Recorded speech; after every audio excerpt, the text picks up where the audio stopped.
Rick Warren once said, "It is wise to learn from experience and wiser to learn from experience of others." I'm going to demystify that quote by saying that we learn more through experience of others. At this point in time, allow me to introduce few professionals whom we were able to interact with, just to give us few tips on how they were able to survive the new work environment. Thank you and enjoy.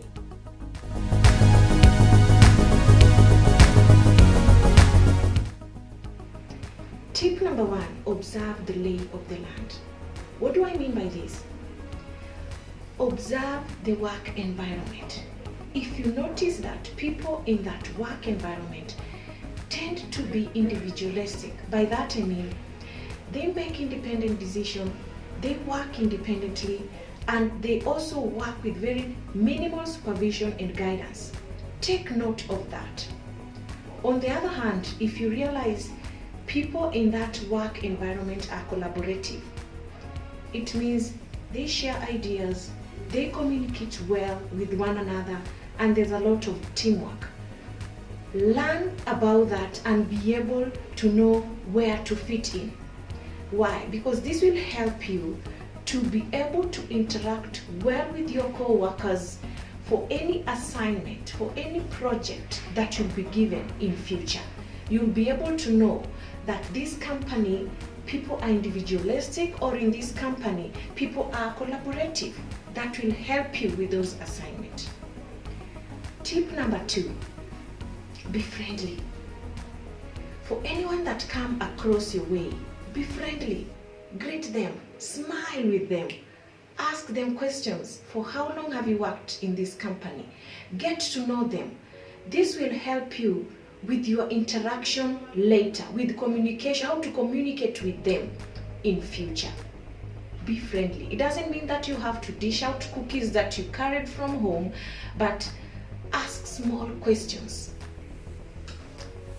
Tip number 3, ask smart questions. What do I mean by smart questions? Definitely when you join that environment, there'll be something called on-the-job training. Have your notebook. Ask why questions, ask basic questions, ask critical questions, and note them down. I'm sure when you're doing your interview, could be probably you mentioned you're a fast learner. Ask those questions now instead of asking the same questions a year later. If you don't understand, please open your mouth, ask them questions so that you understand now. It will be upsetting when you ask the same questions 1 year, 2 years later. You'll act like a slow learner. Tip number 3, that was tip number 4. Number 4, identify the low-hanging fruits for improvement. What do I mean by this? What are the areas of improvement that you need to identify in that area? Because you've learned a lot of things there. What are those things that you realize? For example, could be you realize that things are being done in a slow manner just because they are not automated in their processes. Learn how to automate their Excel. Learn how to come up with solutions that will speed up those efficiency in that work environment. That will help you, because once you realize that, be the one on the lead. Approach your manager. Recommend that this is how I want things to be done in this company. Be the one on the lead, and the others will follow once it is approved. Definitely, while doing this, please don't forget to note it down, because when it comes to performance review, these are some of the things that you'll come up with, and it will help improve on your bonus or on your salary. Finally, learn how the processes work. How does the system work in this company? How does the function work in this company? Play around with the software.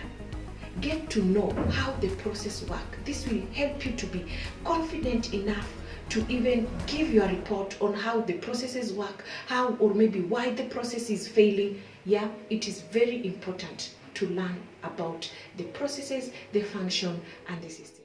You need to establish your boundaries. how does one establish a boundary in a new work environment? Good. You'd write down clearly on what you need to achieve in that particular company, and then you stick to them all the time. Do not lose focus. Remember all your boundaries and stick to them all the time. These include like, what time do you report at work? What time do you leave in the evening? So it makes easier for you to be able to adapt to that environment easily. Another one is you avoid a lot of drama. Many organizations, what I've seen in most of these companies is there is nitty-gritty areas where drama can come up with. Therefore, is don't gossip, or rather get drawn into a constant chatter about some toxic employees or a boss. So if you really need to report an event about, let's say, a colleague or a supervisor, you focus on the behavior you observed and not stories about what you've heard and all that. You stick to the reality. Another one is to be able to survive in a new environment.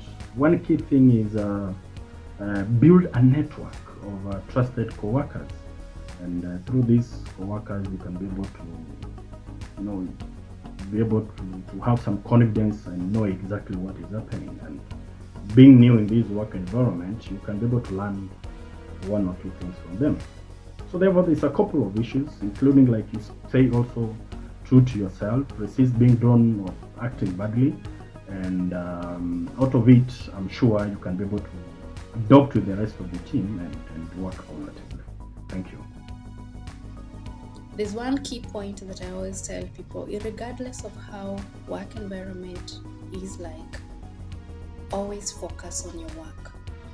Let nobody have a reason to terminate your services because, one, you are unproductive within the workspace. Okay?